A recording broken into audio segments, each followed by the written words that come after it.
Good morning, good morning, good morning. Good morning. Welcome to Spiritual Center, Pflugerville. Unity Spiritual Center. Our topic this morning is an interesting topic.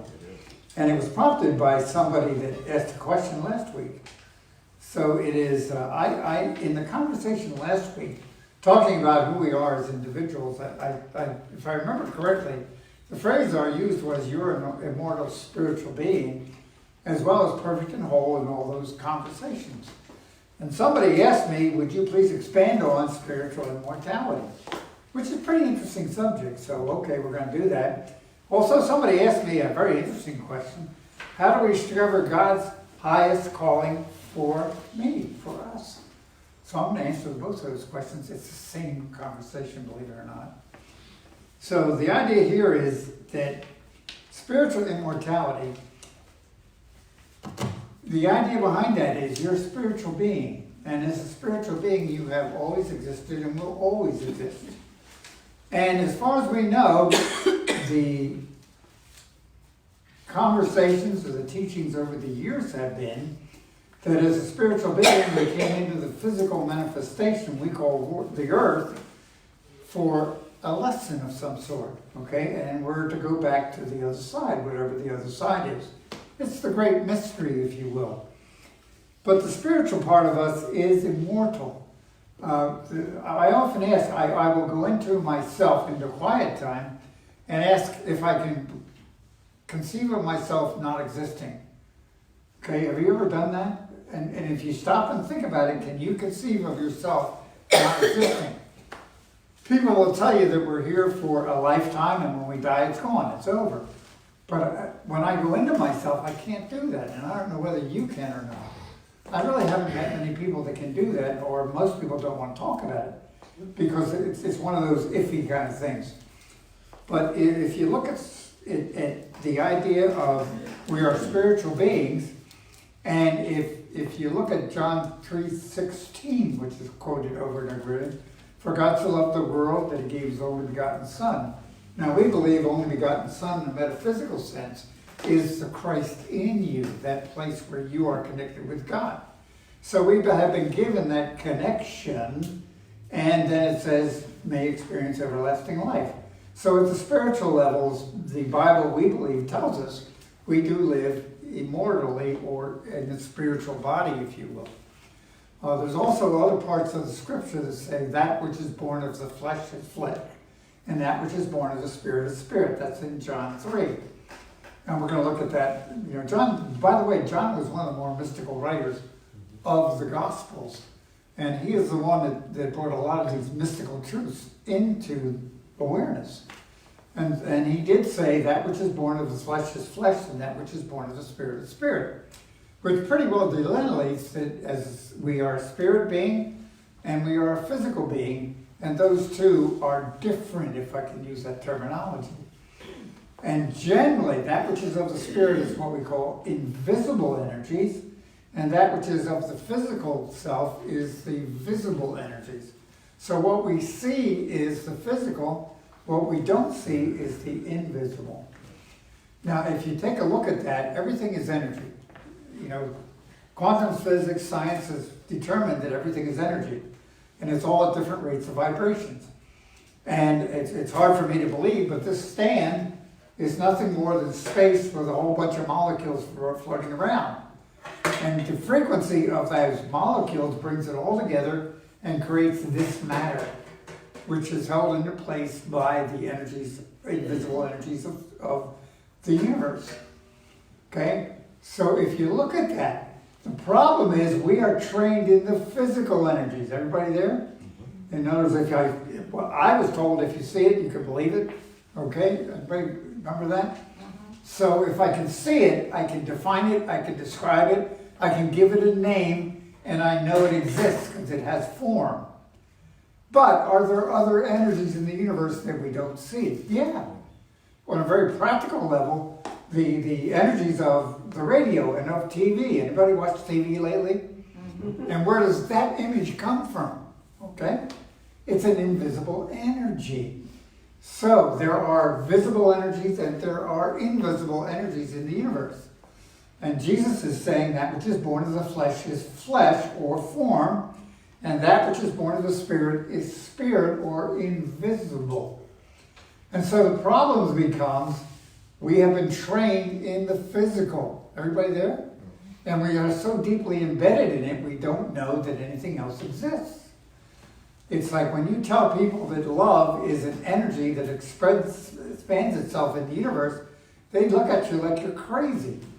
But we know that there are energies, that you and I and each of us is a receiver of energies and a transmitter of energies.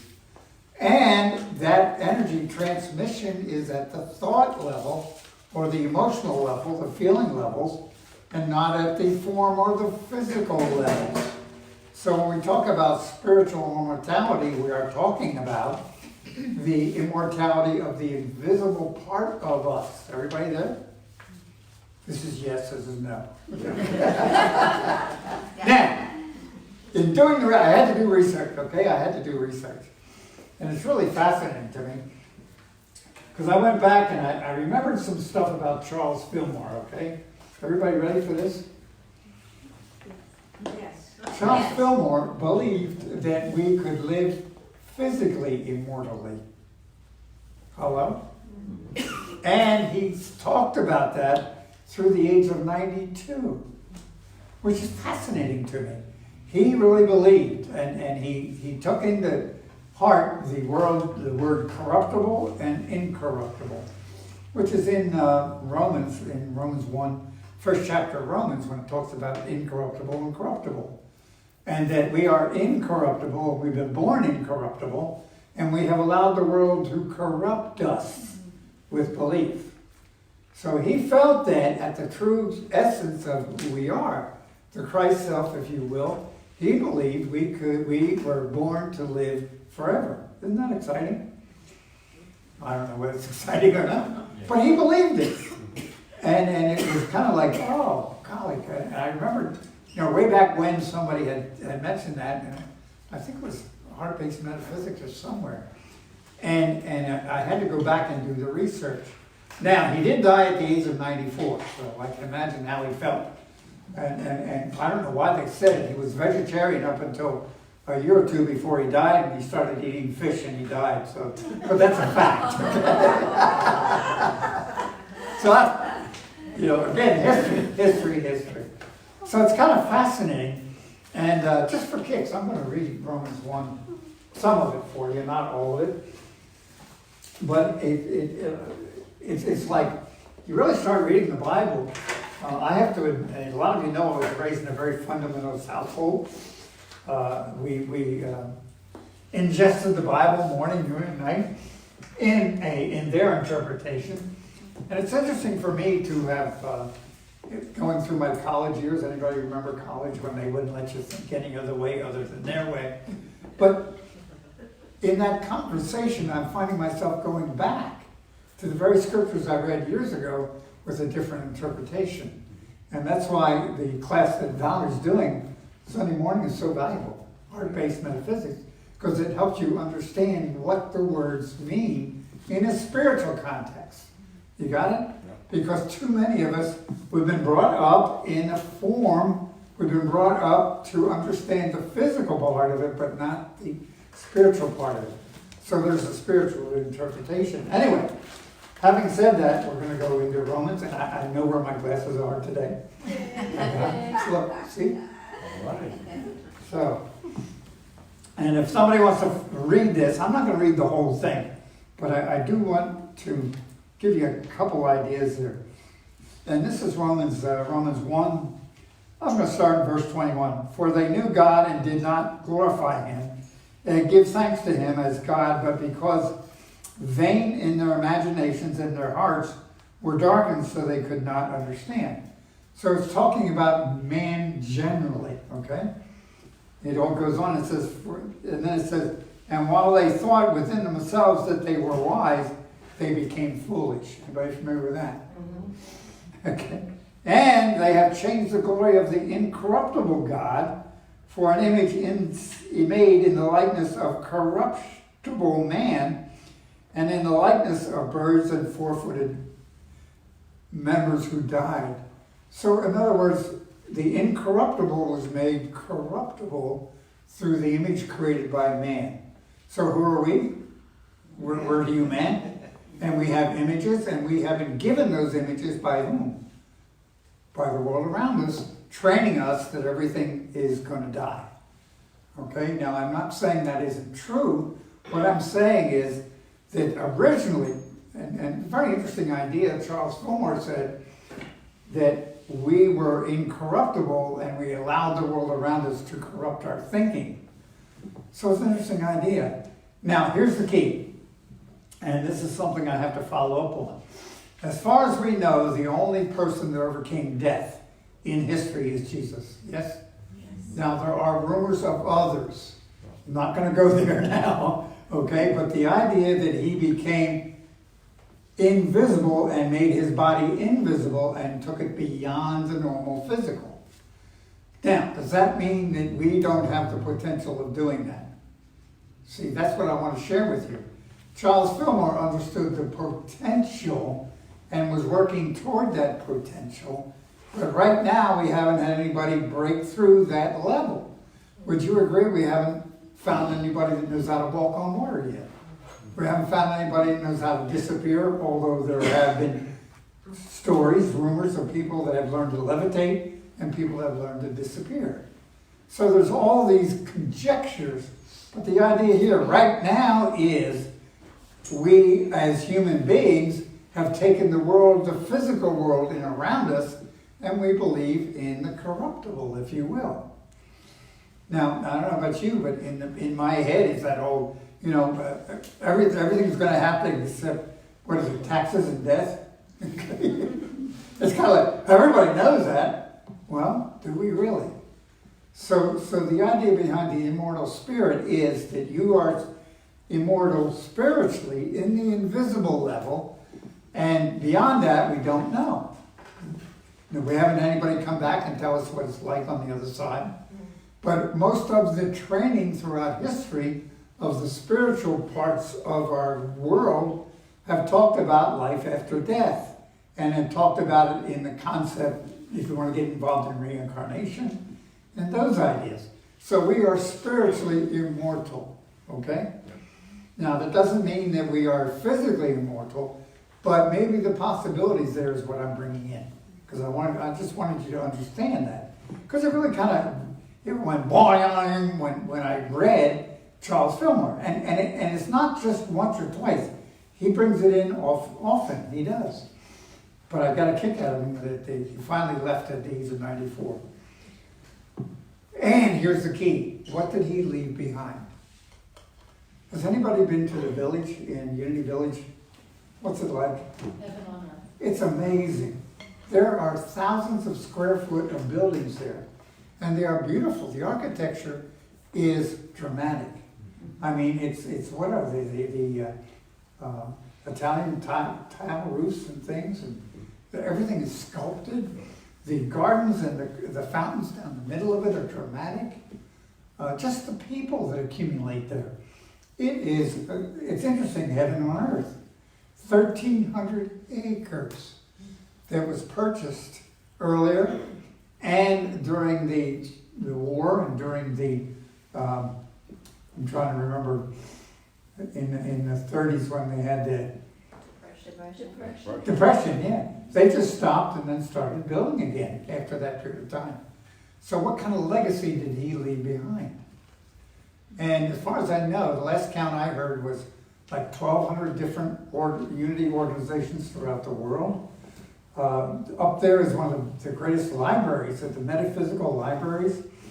You talk about unity, just silent unity in the work that it does in the prayer work. So, if you understand, we're talking about spiritual things which are invisible energies beyond our comprehension on the physical level. And the truth is that the history of Myrtle and Charles Fillmore, they had not succeeded very well in their life until they founded Unity, and Unity grew out of their spiritual search. If you go back and look at the history, it's really fascinating. And the beginning of silent unity, which is one of the greatest prayer ministries in the world, started with Myrtle writing letters as people wrote in. So this one woman, with her consciousness, created an energy of silent unity that's around the world for good. So the energy that comes from that spiritual self, the immortal self that was there. And you see, that's what you are. And that's what each one of us is. And there's also, Larry used the term entrainment 4 weeks ago. And the word entrainment means that we become entrained, or we become synchronous with the energies around us. So when we become spiritually in our frequencies, we are entrained together so that those energies actually create more. Has anybody ever seen when you take a wave of energy and add to it, it doubles? Okay? So that the energies available here now are phenomenal, absolutely phenomenal. And that's why you as a group have done so much. So the word spiritual immortality is really just an idea of continuation of the spiritual life and the understanding that we are invisibly energetic in a spiritual way. And your energy does not go away. Isn't that nice to know that? Now, I know sometimes on a Monday morning it's hard to get our energy together. But again, that's a thought and that's a belief. So it's bringing in the thought that I know I'm a child of God and express it. Wow, there's so much more to talk about. I did want to bring in the idea of the understanding my purpose in life, understanding our purpose in life, which is what that question was asking me. And the purpose in life, if you understand it, is to return to the Father. The parable of the prodigal son is the idea of returning to the Father. Everything I want, everything I need is in the Father, in spirit. And it's hard to believe that if I can get my thinking into a spiritual context, everything I've been looking for shows up. It's kind of like, when am I going to learn to walk on water? I haven't been there yet. Can't even, well, I'm not going to go there, I was going to say. But Joel Goldsmith, who Madeline has a group on Thursday mornings, and we have been in this for years, he kind of answers things. He says, when we enter our sanctuary of spirit, so that means when we become one with spirit, or we start synchronizing with spirit, which is called meditation. Everybody there? That's prayer. The word prayer means being silent, stepping aside, not asking, just being in the presence.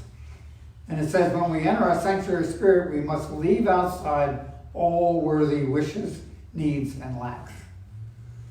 So if I want to know my purpose in life, I leave it outside. Do you understand that? Because anything that I think I need is not of spirit. It's of the physical.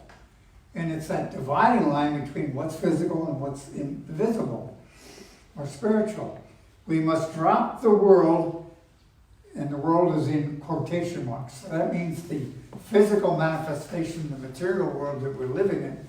So we have to drop it, leave it behind, pretend it's not there. Isn't that an interesting idea? Then it goes on and says, and go to God with but one idea, communion with God, union or oneness. Or now, what's the name of our particular group? Let's call it religion. It's called unity. And Charles and Mona Fillmore chose that word very, very carefully, and they were inspired to use it years ago in the beginning of this movement, which means oneness. And then it goes on and says, we must not pray to gain anything, to have anything changed or corrected. The only thing we're looking for is communion with God. So, spiritual immortality. Do you see how it starts tying together? Everything I'm looking for, everything I want, everything I'm seeking in life is already there. It's part of who I am in the original pattern.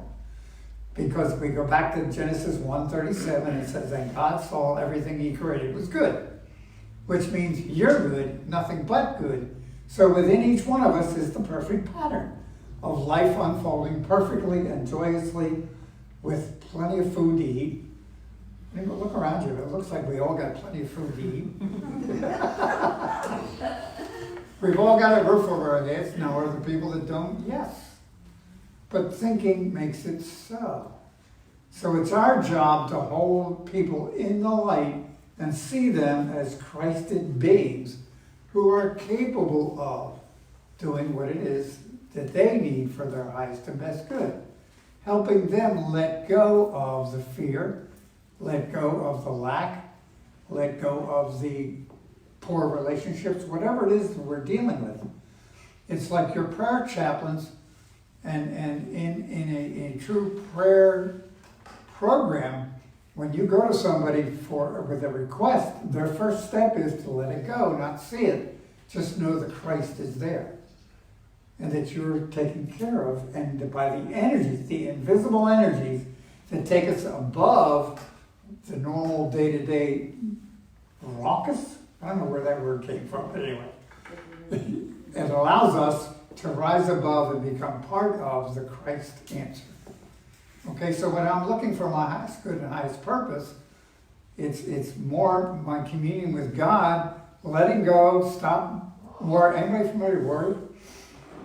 And worry is looking at is faith in something bad. Do you ever something? It's really worry is negative faith.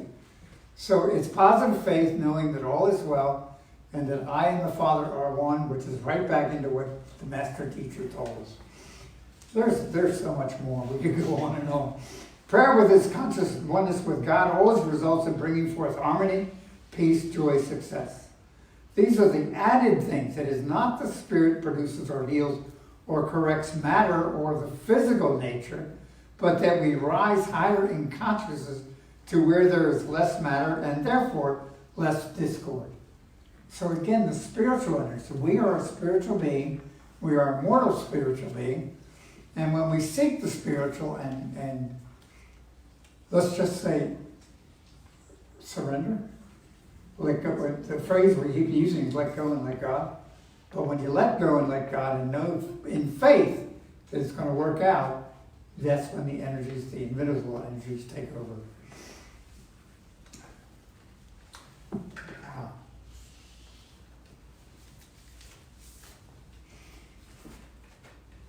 I'm also reminded, I think it's Ephesians, it says, "For grace are you saved by faith, that not of yourself." So the message is really, this is who you are. You don't have to go through any rituals. I'm not going to be brave enough to say you don't need to be dunked in water. But you understand that you are already there. By definition, you're a child of God. I'm a child of God. And already within each one of us is the perfect pattern. And everything that you have been looking for is already there. It's a matter of letting it go and letting God, which means totally against what I've been trained to do.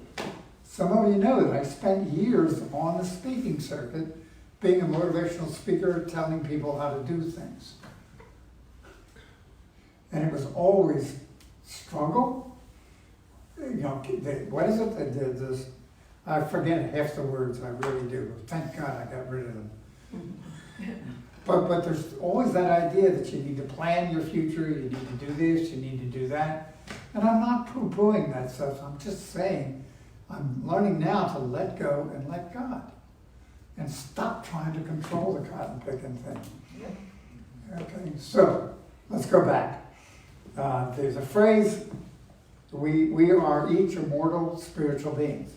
Means on a spiritual level, on the invisible level, on the metaphysical level, if you will, you have existed forever and you will exist forever, according to the teachings that we see in the Bible and other places.